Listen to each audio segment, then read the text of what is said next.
Okay, so we're moving along pretty nicely in this 2021 Specialized Rockhopper budget upgrade series. Now we've already converted to tubeless tires, modernized the bottom bracket, installed new pedals, and converted to a more modern 1x drivetrain, all with wallet-friendly upgrades to suit this budget build. Now, of course, the whole theme of this build is to take an entry-level mountain bike and really turn it into a trail-worthy hardtail. And in my opinion, a dropper seat post is an essential component that totally changes the ride experience. Now, you can have it at just the right height to maximize your power and efficiency when climbing, but then when you hit a rough downhill section, you can drop the saddle out of the way for ultimate control over your bike. Now, in this video, we're going to be installing the budget-friendly but feature-packed Ascend dropper post by the Chain Reaction Cycles house brand, Brand X. And I'll offer my initial thoughts on this seat post toward the end of the video as well. Now, the Ascend seat post is definitely a budget option, but it appears to be high quality. Now, there's no play in the seat post, and the included lever is basic, but it seems pretty robust. Now, I really like how it comes with everything you need, including the cable and housing,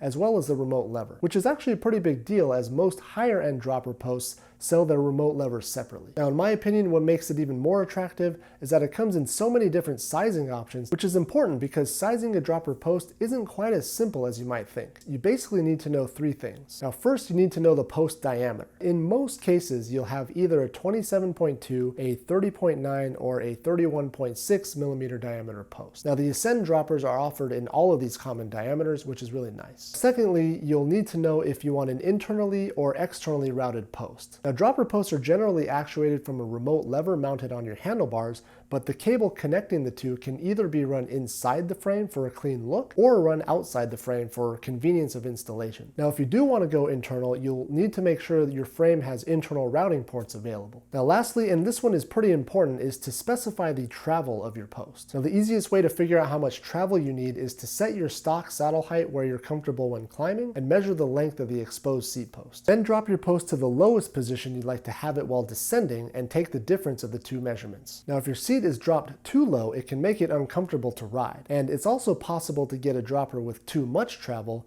which also isn't good, as you then need to hunt for your ideal saddle position each time you raise your seat post. Now, in my case, I chose an internally routed dropper for a clean look since the Rockhopper has internal routing in the frame, and I also needed a 30.9 millimeter diameter post, and I opted for 125 millimeters of travel. Now, setting up the post is pretty straightforward. You'll want to route the housing first. Now, on the Rockhopper, there's a massive opening at the bottom of the down tube, which makes feeding the housing through the frame really easy. Remove the housing ferrule first and then feed the housing through. Once it protrudes from the bottom, you'll redirect it upward into the port on the back of the seat tube. You want to run it all the way up so you can access both ends of the housing, and then go ahead and reinstall the housing ferrule. Then slip the included nub onto the inner cable and feed it through from the seat tube end of the housing. The nub should sit in the pull arm of the dropper, and the housing ferrule should fit into the slot on the bottom of the seat post. Then you can go ahead and slide the whole assembly down into the seat tube, and you can cinch it down roughly where you think it'll go. Then on the opposite end, install the remote lever on the handlebars roughly where you think it'll go, and then you want to size up your housing, as it's pretty likely you'll want to trim it down for a cleaner look. Make sure you leave enough housing so you can freely turn the handlebars and mark where you want to make the cut. Then, without moving the housing, pull the inner cable through from the seat post end far enough so that when you do cut the housing, you don't accidentally clip the inner cable with it. Feed the inner cable back through the housing and reinstall the housing ferrule on the freshly cut end. Then feed the inner cable through the lever and route it through the other included nub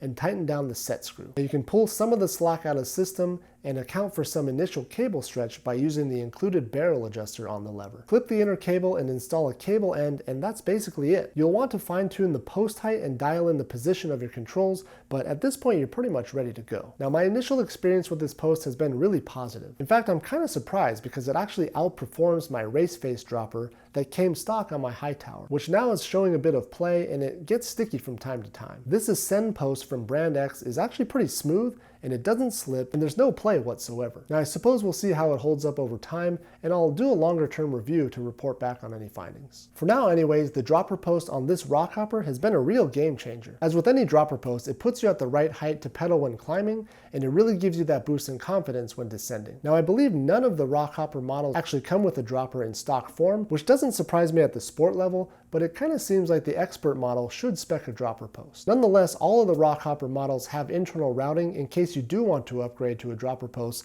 like we did here. Okay, well, the Rockhopper budget upgrade series is starting to wrap up, as we've now installed all the upgrades that we initially set out to. However, there will be one bonus upgrade before I do a wrap-up video on the whole series, and that's going to be an upgraded front suspension fork. Now, I said in the intro video that an upgraded fork might cost too much to fit the theme of a budget upgrade series, but I found what I think is a pretty good budget air shock that'll be going on this bike as well. So hopefully you have a chance to check that video out, as I think it's going to be another transformative upgrade. Anyways, it's that time of video again. Thanks for watching, and thanks again for subscribing if you haven't already, and I'll see you next time.